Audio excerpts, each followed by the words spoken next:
Welcome to Samba Samba. Enjoy the video. In this video, I will show how to make pizza crust with canned chicken.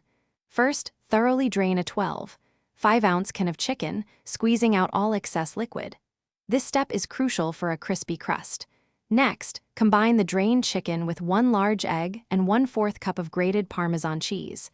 Mix well until fully incorporated. Finally, press this mixture onto a parchment-lined baking sheet, shaping it into a round or rectangular pizza crust about 1/4 inch thick.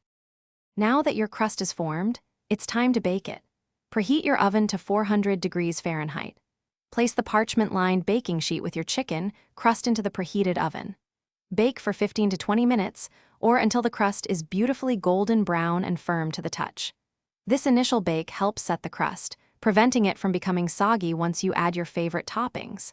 A well-baked base is key to a delicious chicken crust pizza. With your chicken crust perfectly baked, it's time for the fun part, adding toppings. Spread your favorite pizza sauce evenly over the crust, leaving a small border. Then, generously sprinkle with shredded mozzarella cheese and any other toppings you love, like pepperoni or vegetables.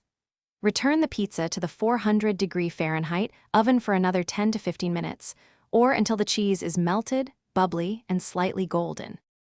Once your pizza is out of the oven, let it cool for about 5 minutes before slicing.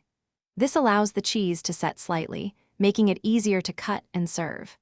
This unique chicken crust pizza offers a fantastic low-carb, high-protein alternative to traditional dough, perfect for those looking for a healthier option without sacrificing flavor.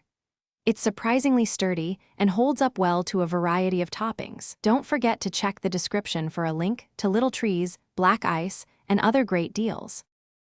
Thanks for watching. Consider subscribing if we helped you.